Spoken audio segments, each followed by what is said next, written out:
from about 15 years on up, a great deal of my thoughts were basically unshareable. We are all evil in some form or another. Are we not? Yes, I am not 100%, but I am evil. My mother was a sick, angry, hungry, and very sad woman.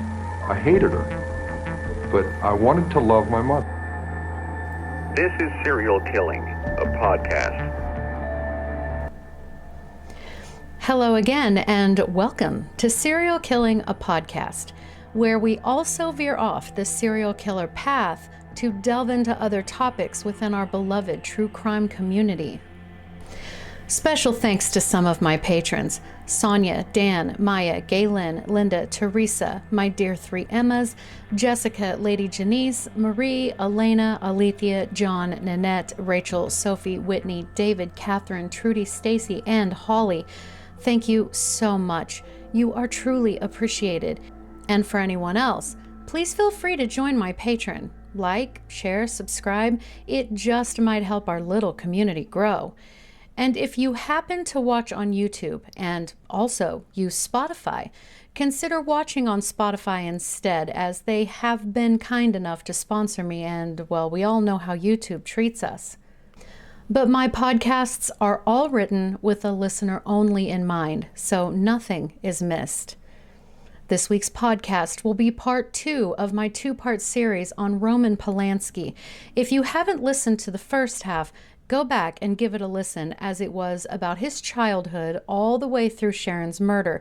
And I find that at least his childhood into his early teen years to be pivotal when it comes to his overall story.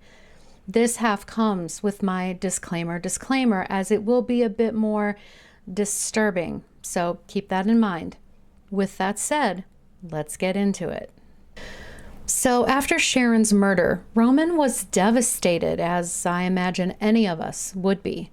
He was correct in describing her as basically never knowing a stranger, that her beauty wasn't just visual, but she was just a beautiful and kind person, and I believed that he did love her. She had been carrying his child, his firstborn son.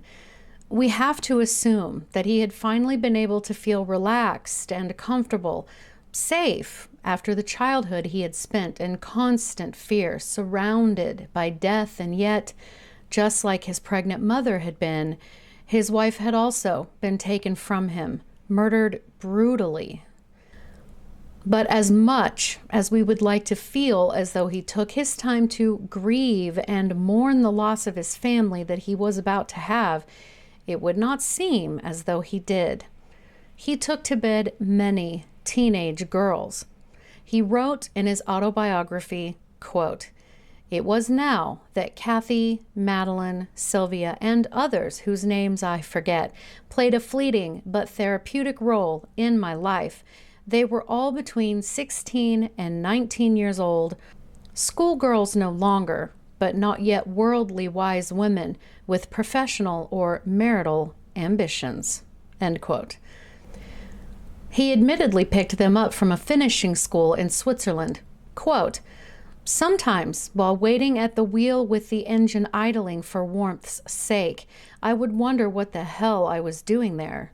End quote.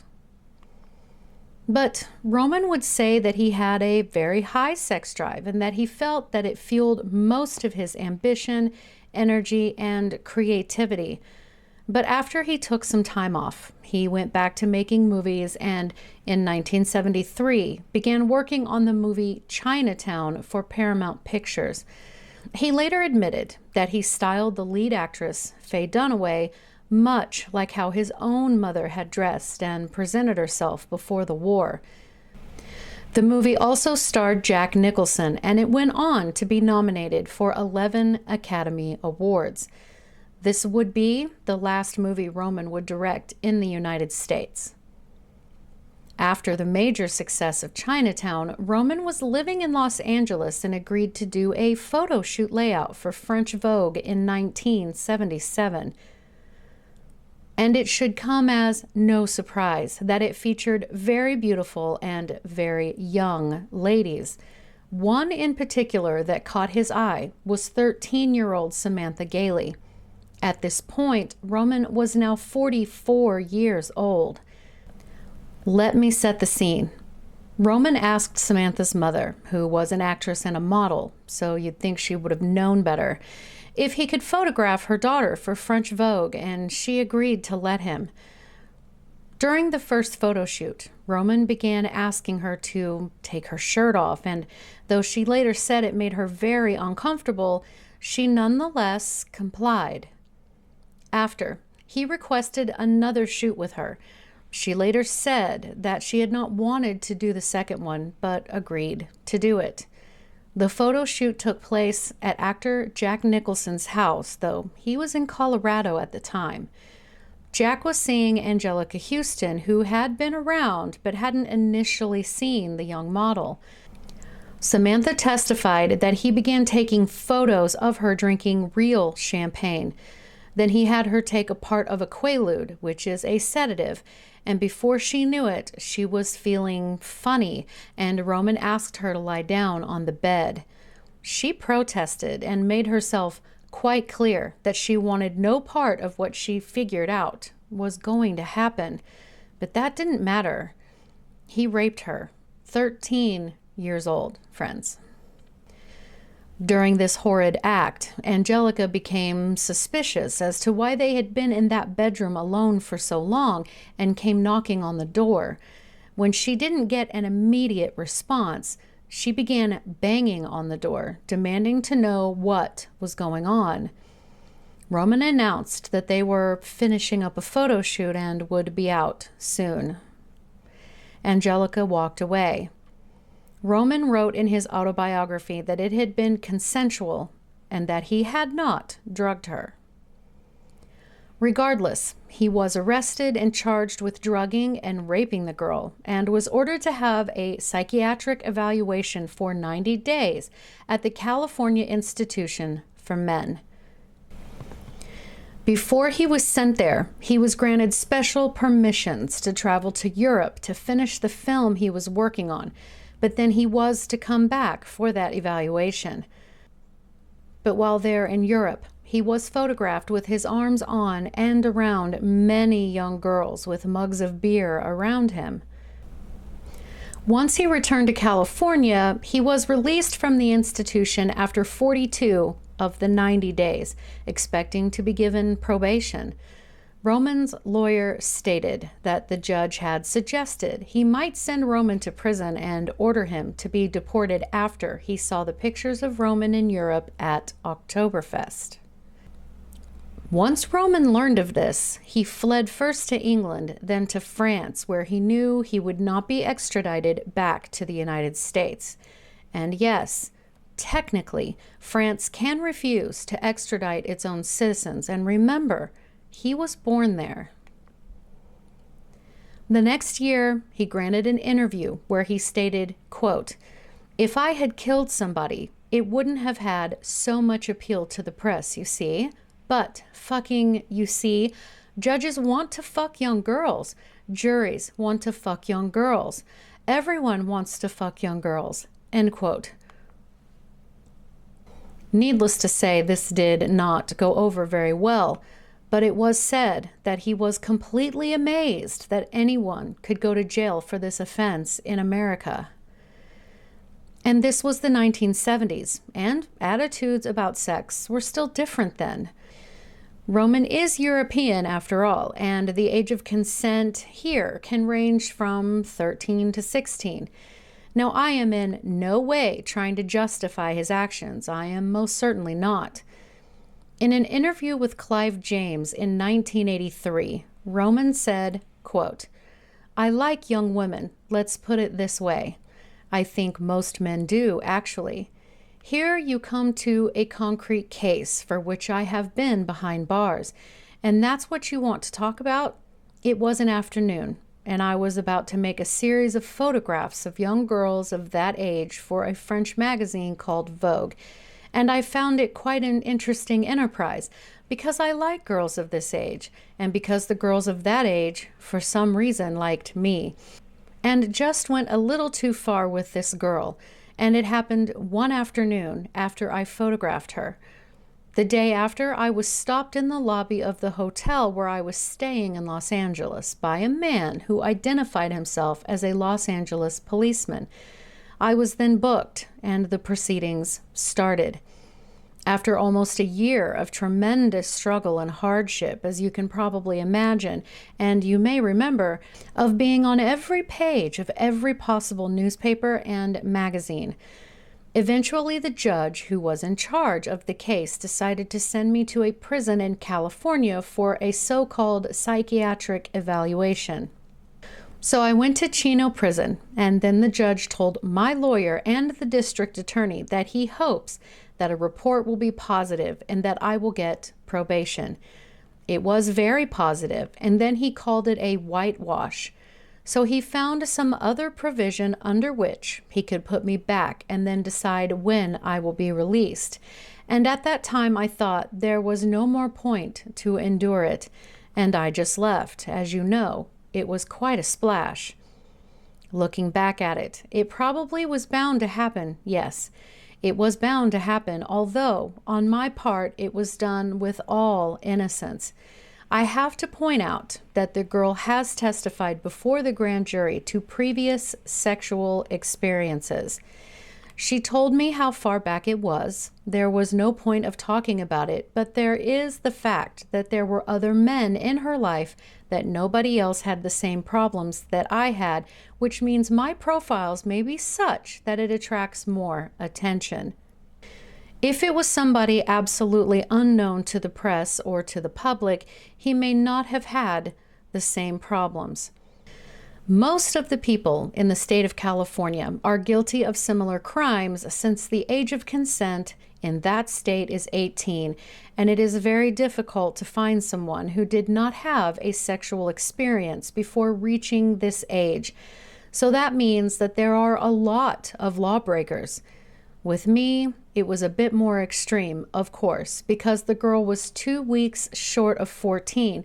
But if you had seen her sitting here next to me, you wouldn't be particularly shocked by it. As a matter of fact, you would find it completely normal. I knew she was 14 because she was talking about her birthday before that. It's again a question of, if you think of the United States, there are states where the age of consent is 12 in the United States. So you see, there are other countries. It varies from country to country. It's very easy to say, no, you should have thought about it before. But if you find yourself with a girl in a certain situation, you don't exactly think of it. I'm very careful now. End quote. When the interviewer began to ask harder questions, Roman became a bit defensive, stating, quote, "What do you call young girls? I mean, everybody else goes with young girls. Go to any nightclub or restaurant, you will see the age difference. What do you mean, young girls? Do you mean children or do you mean young girls? In France, it's 15, for example." End quote. Now, other girls who had been in their early teens eventually came forward, accusing Roman of raping them as well. Actress Charlotte Lewis gave an interview for the YouTube channel Real Women, Real Stories, where she said Roman Polanski raped her when she was 16 years old. He had been 50 years old at the time. Quote, "First time he met me, he was really nice. Even though he was much older, he managed to talk to me in a way that made me feel very comfortable. He managed in a short period of time to get information out about myself, that I didn't have a father, that I didn't have a brother or an uncle or a grandfather, and that my mother's boyfriend I didn't like. So I felt quite relaxed and we went for dinner. After the dinner, that was when Roman raped me. He'd given me a pill because I was very upset, and that was to calm me down. It was a lot of shaming me into doing something that I didn't want to do, actually forcing me, pushing me, pushing my head, doing things I hadn't done. He got angry with me because I was so shy. I remember being told that if you're not a big enough girl to have sex with me, then you're not a big enough girl to do the screen test, and that you have to be a big girl because it's a big responsibility and it's time to grow up now and be a woman. He was very abusive to me verbally on the film set and hit me really hard once on the film set, slapped me so hard across the face that there was a handprint. I, for some reason, really wanted to do well for him. I really wanted him to say, "Good girl," end quote. And yet, in 1999, Charlotte gave a very different story about her and Roman's relationship. She gave the UK's News of the World an interview where she said that she and Roman had had a 6-month affair when she was 17. In the interview, she had said, quote, "I knew that Roman had done something bad in the United States, but I wanted to be his mistress. I wanted him probably more than he wanted me," end quote. She didn't mention any sexual abuse and said that their affair ended when Roman had introduced her to actor Warren Beatty and she began an affair with him instead. She also later said, quote, "I'd love to have had a romantic relationship with Roman and a physical one. You can't help falling in love with him, but he didn't want me that way," end quote. So we have very strikingly different accounts. Interpret that information as you will. And there are more stories just like these, and yet Roman remained a celebrated movie maker. Roman settled into life in France and continued to make movies. In 1988, when Roman was 55, Samantha sued him in a civil lawsuit and was granted an undisclosed settlement. Years later, in 2008, Samantha stated that she did not wish for him to be held to further punishment or consequences. If you want more information, she wrote a memoir titled, quote, "The Girl, A Life in the Shadow of Roman Polanski." She has also said, quote, "I'm not damaged, and he's not a monster. He's just a man who made a mistake. People make mistakes. They do bad things. If I've done something bad and I've hurt somebody, I certainly hope that they would forgive me. And that just gets lost in this talk of he's a horrible monster and you have to stay damaged because this terrible thing happened to you. And if you're not damaged or you're forgiving, then you're just encouraging people to do bad things. That's not true. Being able to recover from being sexually assaulted does not mean that it's okay. You're not condoning sexual assault. I'm not going to be all torn up inside just because people want me to be," end quote. At the tender age of 52, he met actress Emmanuelle Seigner, 19 at the time, and they began dating. You might know her from his movie The Ninth Gate, though he directed her in a few other films as well.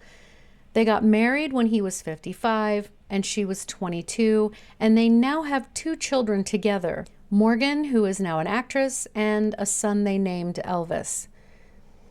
In 2009, while in Switzerland, Roman was arrested at the request of the United States authorities. The arrest brought new attention to his case and stirred renewed controversy in the US and in Europe. Believe it or not, Roman was defended by many highly regarded people, including many celebrities, politicians, and artists who demanded his release. But does that really come as any surprise to any of us? That the rich and famous elite want a sexual predator to be free? In fact, none other than Harvey Weinstein himself organized a petition demanding the, quote, "immediate release of Roman Polanski" after his arrest.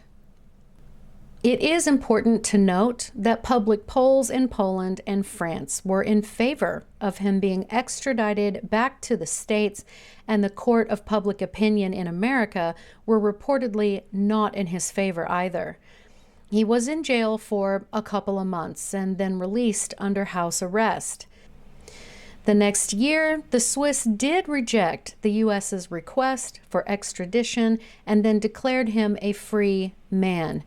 In fact, his name is no longer on Interpol's wanted list.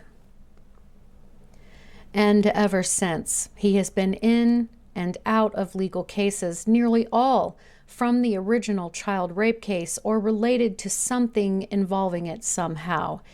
In 2011, the now 78-year-old Roman apologized to Samantha, stating, quote, "She is a double victim, my victim and a victim of the press," end quote. He has won many awards, and yet in 2018, he was removed from the Academy of Motion Picture Arts and Sciences. And then in 2021, Roman was charged in France for defamation. Charlotte, the actress we talked about earlier, when she accused him of sexual abuse, Roman labeled her a liar. And apparently, the charges of defamation are automatic, and his lawyer stated Roman was not at all concerned about the outcome, again citing the things she had said about him in prior interviews that were altogether positive. The latest news on Roman is that, reported this month, July 2022, Los Angeles prosecutors have asked for Roman's indictment documents to be unsealed. Roman himself has asked for the documents to be declassified because they allegedly contained statements by the prosecutor that reveal formal flaws and malpractice on the part of the judge on his original case. Roman is now 89 years old. So, while Roman had a childhood none of us could really understand, he became rich and famous at a fairly young age with an undeniable talent for making artful and impactful movies. It seems pretty common that women, even young women, would flock to him because he was, again, rich and famous.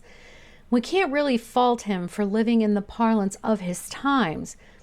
I personally don't care how many women he slept with because that is none of my business.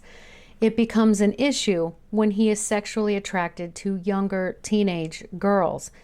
This is specifically known as ephebophilia. This is the primary sexual interest in mid to late adolescents, generally aged between 15 and 19. Mid to late adolescents typically have physical characteristics near or identical to that of legal adults. Because of this, some argue that this isn't as bad as people make it out to be, since they state older adolescents are reproductively viable, and the fact that typically men are sexually attracted to older adolescents, as studies have shown. Many believe that men are not necessarily biologically programmed to be attracted to teenage girls. It heavily depends on how developed they are and what their visual age looks like. Then once they find out they are younger than they appear, they move on. But evolution favors men who are attracted to healthy and fertile females. The issue is that even though only a few generations ago, people were getting married in their teens and having children young, society has changed. Life expectancy has also changed. Society now requires more than just biological capability. Society now requires more than just biological capability. It needs the maturity to be able to maneuver the social constructs of today's society. But the hard truth that Roman seems not to grasp is that a 13-year-old girl is just not capable of understanding what she is getting into. Early teen girls watch older teen girls and young adult women in the media or even in their schools and how they behave and carry themselves, and they want to emulate that.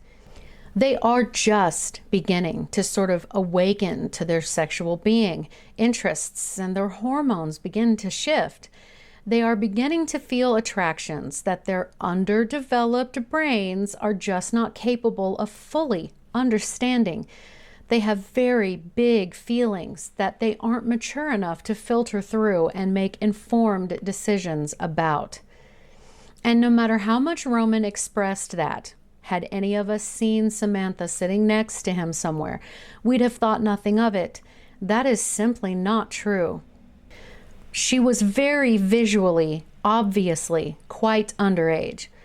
He defends his attraction to young teens by saying that they look like a woman, but still have the innocence he desires, that they have not known other lovers. He expressed that girls in the 18-year-old range, well, it's much harder to find them that have not had a number of former lovers, and that's also not entirely true. Again, his childhood was unimaginable, and the murder of his wife and unborn child would have also been beyond comprehension. For those, I feel for him. I can also recognize that he is a brilliant filmmaker. Does any of this excuse his actions toward at least Samantha, if not others? Absolutely not. Not to me, anyway. The simple truth is that he took advantage of a young girl who, no matter what she said or didn't say, was in no way mature enough to contemplate that kind of decision. Period. Full stop. He displayed predatory behaviors. Do we truly think this is a biological drive? And even if that is so, why can it not be controlled if the predator knows it is wrong? This is, of course, the question for nearly all of the people we discuss in this community. But tell me, guys, what do you think? Leave me a comment below, or you can DM me on Instagram at serial_killing. All of my contact information is in the notes. But most importantly, thank you so much for listening, because I know you could be listening to anyone else, but you chose me, and I really appreciate that. Thanks so much, guys. Have a great day. Anybody who killed more than 2 or 3 people was a mass murderer, and whether it was all at one place or over an extended period of time. And then in the early 80s, they came up with this differentiation called serial killing.